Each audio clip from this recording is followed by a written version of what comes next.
All right, we are back here on Sportsline, counting down the days. Now, just over 6 days, and I don't know, maybe 53 minutes it looks like from kickoff of the Titans season officially. The final game of week 1, Titans and Broncos, Monday Night Football out there mile high in Denver. And we are joined now by the sports director at KKTV, Taylor Kilgore, former intern here at NewsChannel 5, now doing big things out in the lovely state of Colorado.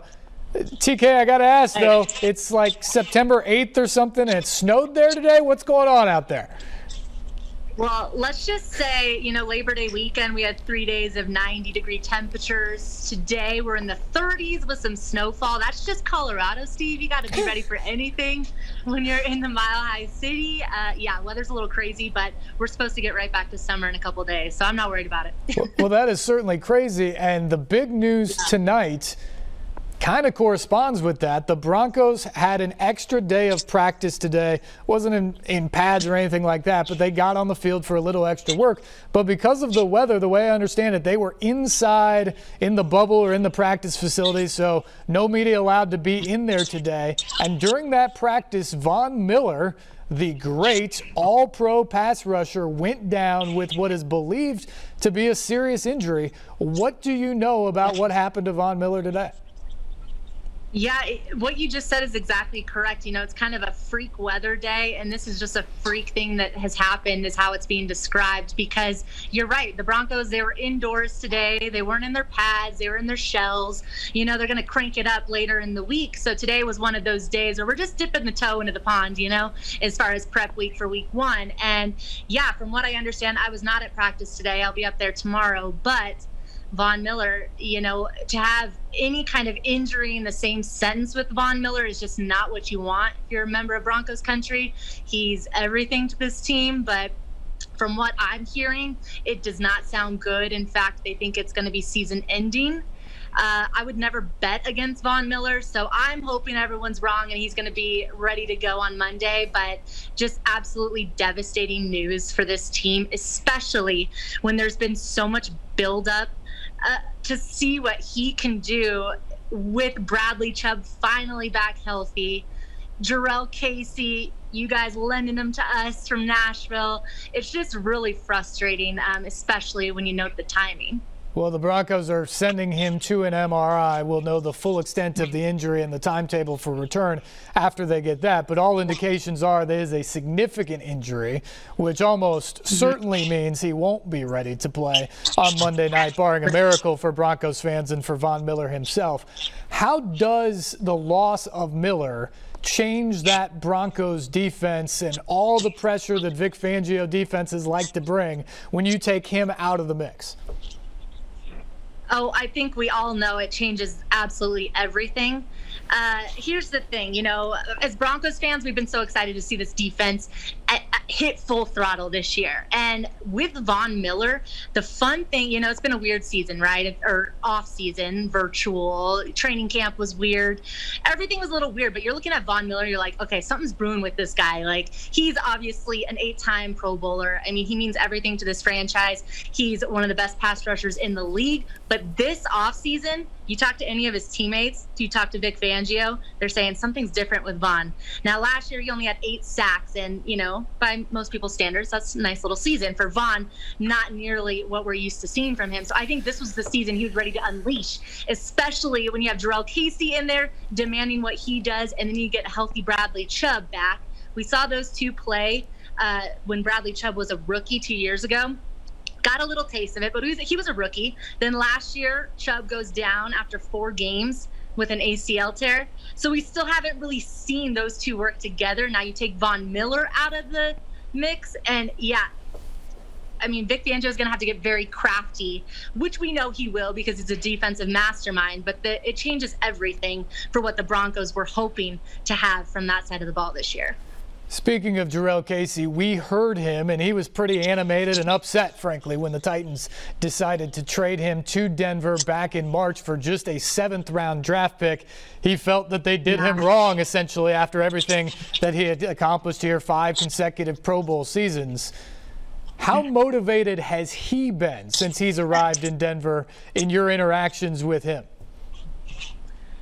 I would say very motivated, especially when you see week 1 and hits his former team on the schedule. He kept it professional when we talked to him last, obviously, but this guy is definitely motivated. Now, one thing I will say throughout camp, he had so much to say about the young talent around him on both sides of the ball, really. He's very complimentary, loves the people he's now in this locker room with. I think he sees a lot of potential working with these guys on the line, too, and seeing the star power the Broncos do bring already. I think he's excited about it. But, of course, today's news definitely is going to change some stuff there. But as far as Jurrell Casey goes, I think no one is more motivated for Monday night than he is. Yeah, I know the Titans are looking forward to seeing Big Case again and probably shaking his hand if they can before the game, but probably won't be looking forward to going up against him during the game because he is such an impact player. We're talking with Taylor Kilgore, the sports director at KKTV out in Colorado, getting set for the Titans and Broncos on Monday Night Football in week 1 coming up in just a few days. Taylor, when we look at the offensive side of the ball, because last year the Broncos shut the Titans out. That was a big issue there for the Titans. But the Broncos didn't do a whole lot themselves offensively. They feel like they have more talent, it seems, this year. What's the expectation for that side of the ball now? Well, it's funny because you point to that game last year. I think it was week 6, and that changed a lot for a lot of people. It was great for us because the Broncos had been struggling, so a shutout, of course, feels great. It was big for you guys because you made a huge change at quarterback, of course. But, yeah, you look at the Broncos offense, and there's a lot to be excited about for the future. But this group is young, and that's the reality of this because we're looking at week 1 right now. There's always question marks heading into the first game of the season, right? But when you look how young this offense really is, I mean, they haven't seen live tackling in how long? And then you look at Drew Lock, there's a lot of excitement behind him, especially the 5 games he was able to put together at the end of last season. He went 4-1 to end the season. So, yeah, we were all very excited about it. John Elway, you hear from him, he's trying to keep those expectations under control. I think he's trying to give the young quarterback a little room, but the expectations are huge. They want this offense to perform, and there's a lot of exciting tools right now. Courtland Sutton is a guy that should have been an outright Pro Bowler last year. You know, he's our starting wide receiver. A lot of people are really excited about him. We got 2 big-time running backs. We'll see what they can do together. Melvin Gordon, a big pickup. But then you got Phillip Lindsay, another young guy heading into year 3, coming off back-to-back 1,000-yard seasons. So we got a lot of pieces, Steve, and Drew Lock is going to be the one that's going to have to facilitate it all. I just hope that he comes out with that confidence that we saw those last 5 games of last year and can do that again starting in this very weird week 1 with no preseason games, no live tackling. We really haven't seen much, so we'll have to see. Yeah, it's interesting, Taylor. It kind of reminds me of last year when the Titans went to Cleveland and they took on a Browns team that had a ton of pieces offensively, and everybody was already kind of anointing them as the AFC North champs or a Super Bowl contender and things like that. And they looked somewhat disjointed in week 1 against a Titans team that had a fair amount of continuity. I'm going to be fascinated, especially without the preseason, what the Broncos look like with all those new pieces. But you talk about Drew Lock and the record from last year. It has been essentially a game of musical chairs at quarterback for the Broncos since Peyton Manning retired. Is there a belief that Drew Lock is the guy now based off of what they saw at the end of last year? 100%. And I think the proof is in the pudding because you look at the NFL draft and John Elway and the front office really proved that they're all in on Drew Lock because they went after some big pieces that are supposed to help him right away. Jerry Jeudy, of course, leading the way, a wide receiver that people are really excited about. He looked really good in camp. I think he's gonna do some impressive stuff in his rookie season. So they built up the talent around him, and they've said he's our guy. And you talk about the musical chairs of quarterbacks. I've lost count of how many starting quarterbacks I've covered since I took over here in Colorado after that Super Bowl run. And there's been a lot of them, Steve. So I'm hoping he is the guy. I think when we talk to him, it's interesting because as a rookie, he comes in, he's under Joe Flacco, he's just trying to learn. And I think Joe Flacco was huge for him to have a veteran like that in the room to kind of teach you the ropes. But now he's the guy. And so it's just going to be a matter of if he can bring that same confidence that we saw those last 5 games and kind of take over. I mean, they're giving it to him. They believe he's the guy. But the Broncos, they have not been to the playoffs since they won that Super Bowl. And they want to be there this year. So we'll see. What is the expectation level like for this team out there? Obviously, everything in the NFL goes through Kansas City right now, including the AFC West. But what's the expectation in Denver with the playoffs expanding out, adding the extra team in the AFC? Is there a belief that this team should be in the playoffs at the end of the year? Honestly, I would say that's been the belief since they won that Super Bowl. It's always the standard here in Broncos country. High expectations. And that's what makes this place so special. I mean, it's such a unique sports state, and it all revolves around the Denver Broncos. You know, right now we have the Denver Nuggets. They're in the NBA playoffs. The Avs just got upset in the NHL playoffs. But these two teams have been amazing these last few years. But let me tell you, it all starts with the Denver Broncos. So yes, this is a team that is the standard to be in the playoffs every single year, and it has not been good times these last 4 years missing the playoffs.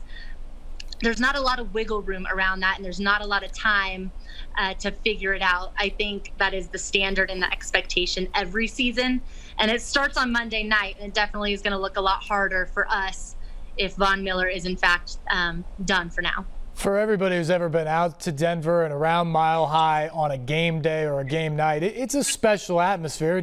It's up there with some of the best in the National Football League. I'm sad we're not making the trip this year because of the pandemic, but frankly, Taylor, nobody's going to be in that stadium besides a few media members and the teams themselves on Monday night. Right. How wild do you, or not wild, maybe I should use, do you expect that atmosphere to be for Monday Night Football given the circumstances? You know, it's crazy because today we just got the news from our governor and from the Broncos franchise that there will be fans for week 3. Now, it is going to be a really small number of fans, but that's when Tampa Bay comes to town. And it's something, so I know people are really excited about that, but it's frustrating because, you know, a season opener, Monday Night Football, that's something that Colorado, I mean, Denver, they would be taking the day off of work for this. It is a huge deal. And so that's been a really weird adjustment leading up because we knew it was coming. And once they confirmed there would be no fans week 1, yeah, it's going to be pretty weird. Talking with the players, I think that, you know, some are a little more candid with their answers than others because a lot of people want to say, hey, we're going to just have to find a way to create our own energy and the, you know, the politically correct thing to say. But you talk to them and it's going to be a very different atmosphere and they know it. I mean, there's nothing, no one wants to play in front of an empty stadium. In fact, I would say for the Titans, that's something that you guys can be excited about because it'll definitely be easier to play, even though you're still playing at this high altitude that Denver's famous for. It's going to be quiet, so that could only help you guys. the altitude certainly is a factor, whether there's anybody in the stands or not. As you mentioned, everything is different in 2020. So before I let you go, I want to ask about your reflections of last year's game and if it means anything to this year. Obviously, as we mentioned, the Broncos won that game 16-0, but at that point in time, Marcus Mariota was the quarterback for the Titans. The Broncos hadn't settled on Drew Lock yet. Jurrell Casey was a Titan. So do you put anything in terms of stock into the result from last year into what we'll see on Monday night? Steve, I don't put any stock in that at all. Honestly, you look back at the game, it was kind of a weird game for that because especially for the season the Titans ended up having. I mean, you look back at that game and you're like, wait, what? Yeah. You know, it was just kind of a weird, it was weird being there. So no, I think week 6 of last year is completely irrelevant at this point. Everything is different. Bottom line is the Broncos are going to have to find a way to stop Derrick Henry, of course. And the offense, that's going to be the big key because the Titans, they bring some star power on their defense and our young offense, as you mentioned. Let's hope that it doesn't look like the Cleveland game you were describing from last season because Broncos fans are not going to want to see that. There's going to be a little cushion, you know, let these guys get used to tackling again and being out there in the real game. But let's hope that they can figure it out. right out of the gates. We'll see on Monday. Yeah, I think as we've seen with a couple of the college games this year, you can expect anything out of the gates. And with no preseason in the NFL, I think any coach even who says, I know exactly what my team's going to do when they step on the field this weekend, I think even they're lying at this point. So we're going to find out a lot of things. Taylor Kilgore, Sports Director at KKTV out there in Colorado, getting set for Monday Night Football next week. You can follow her online at Taylor Kilgore 33 on Twitter. Taylor, thanks so much for the time. Good, as always, to see you, my friend. Enjoy Monday Night Football next week. Yes, can't wait to see how the season goes for you guys, but I hope you have a tough start in week 1. We'll see. We'll see, that's for sure. TK, thanks so much for the time tonight. And she brings up the point about that game from last year. And it's interesting because it no question was the turning point for the Titans. But it also is going to serve as motivation for them for this game. When we come back, I'm going to explain exactly why that is, and then we'll hear from Mike Vrabel as well. That's when we return. This is Sportsline right here on NewsChannel 5+.